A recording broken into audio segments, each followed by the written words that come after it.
So, welcome to Strange TV, where things get weird. We make furrowed eyebrows, sarcastic comments, witty jokes, commentary. I'm going to talk about comics I like, movies that we grew up with, comedy we all know and love, comedy we all know and hate, jokes of the week, comics who are on the rise, all that fun stuff. And then I'll have my buddy Zach weigh in with the art of comedy, the science of comedy, all that shit. If you want to get philosophical about comedy, he's our man. Sometimes he'll just fart and people will applaud. He's just one of those people. He's a magical specimen. So we're very happy to have him on the show. But today we're talking about Robin Williams, the man, the myth, the legend. There's a lot of sadness, of course, around his death. Affected us all. But I'd like to focus on the positive for this episode.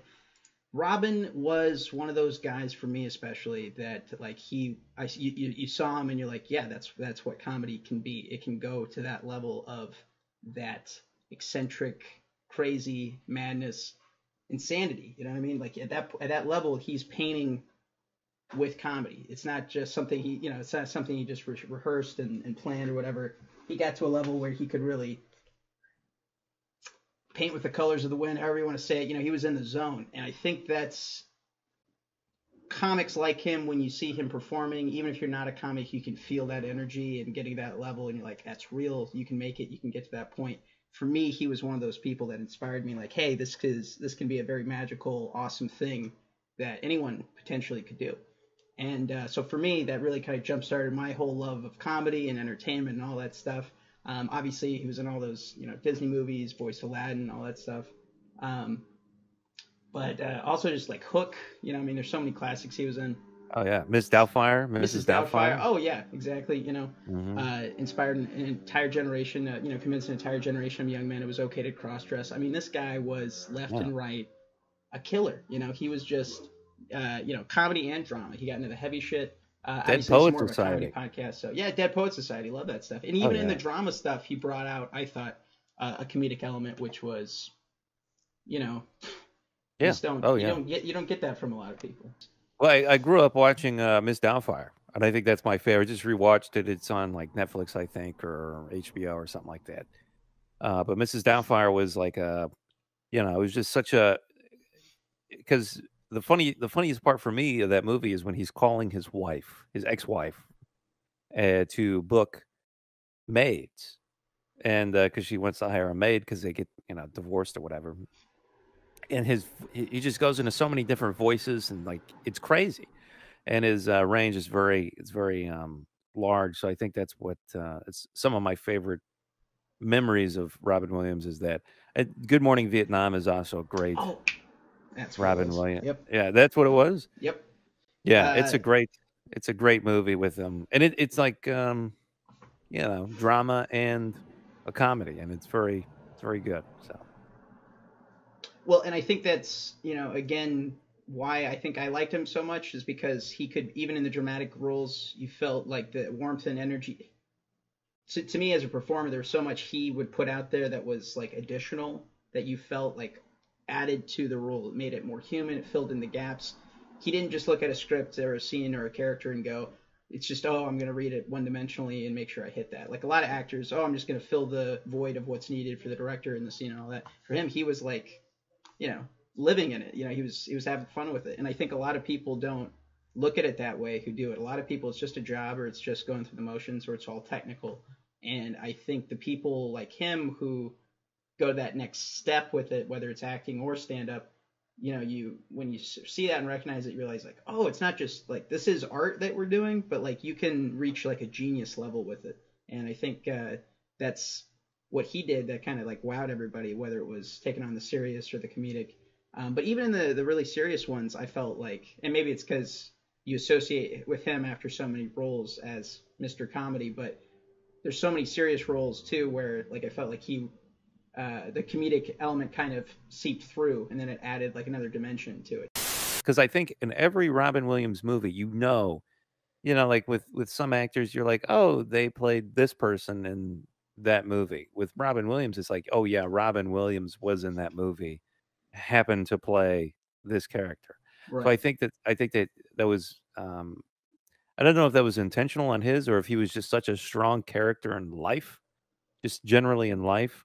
Yeah. But I feel like a lot of the movies he's in revolves around him just being himself and playing a little bit of one of his mini characters in those movies. Exactly, exactly. It's like he's exploring one of the versions of him. And for me, I've always seen that acting is that. It's like even though this is something somebody else wrote and created and thought up and everything, that somehow there's something in it you can recognize in you is kind of a weird thing to me, but it's what makes acting and all that stuff very cool and exciting is that, and I totally agree. I think Ron Williams is one of those people where he probably saw more within, from his inner world, if you will, recognized aspects within himself, in comedy, in stories, in all these things, and then kind of would explore that when he got a role. I think he definitely went about it in that way. And it's more fun and I think more revealing to the actor when you do it that way, because then it's like a philosophical process. I think if you're acting right anyway, it should be, because you're asking questions like, do I agree with this mindset? And you're doing all these analytical processes to see, do they have a rationality essentially? And then sometimes Right. they don't have a rationality, and what's the motivation and all those things. So to me, acting, stories, even humor, all those things, if you do it right, it can be philosophically kind of enlightening. And he's definitely, I mean, you mentioned Dead Poet Society. There's a movie that had all those things. It had the drama, it had comedy, it had the philosophical elements, that was very intellectual and very, making a point about how the world works, and yet you felt like you were just watching an entertaining story. I mean, to me, whether it's a stand-up joke or a movie or whatever, that's the beauty of a well-crafted story, is that it can carry these little like precious gems that actually have like some truth to them or some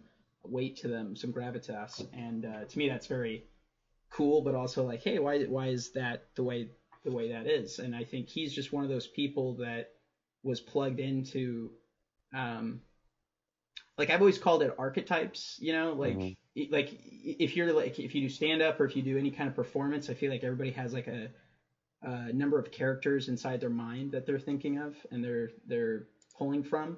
And I think he's definitely was one of those people where he was always pulling from that. And the kind of Carl Jungian way of looking at it is that there are all of these archetypes from stories and religious mythologies, all this stuff that like kind of creeps into our subconscious, and then we're inevitably gonna, be one of those archetypes essentially in the arc of your life or whatever.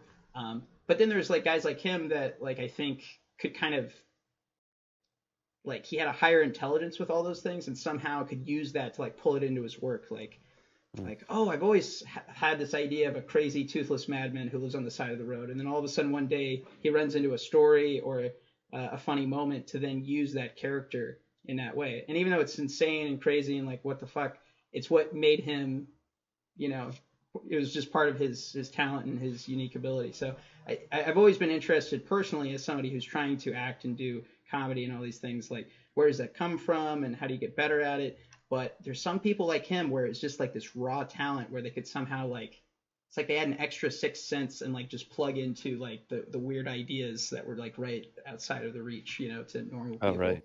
And Yeah. Anyway, sorry, I know that's a lot of shit. I just went kind of word No. vomited Right. there, but I do think there's something to that with people like him where they're at such a high level with their intuition that they probably don't even consciously know how they're doing it. Like I think with him, it probably he just like he could intuitively do it, it would land the laugh, and then he probably just kept doing that. I mean, I think that's how a lot of comedians go. I don't think a lot of them stop and think, hey, what's the science of this? How is this working? They're just kind of like, I fell into it, and I've just been, following my lead in, my intuition. Yeah.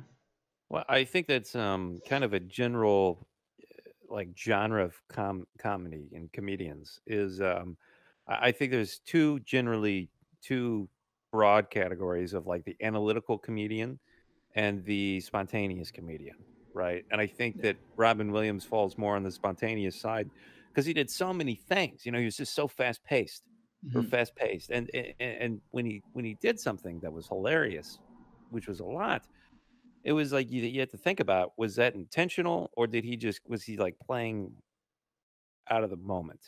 Right. Was he just there Or was it like? And I think, you know, and if it was planned out, he's a very good. He's even better. If it was planned out, he's even better than we give him credit for, because Absolutely. it seems so spontaneous.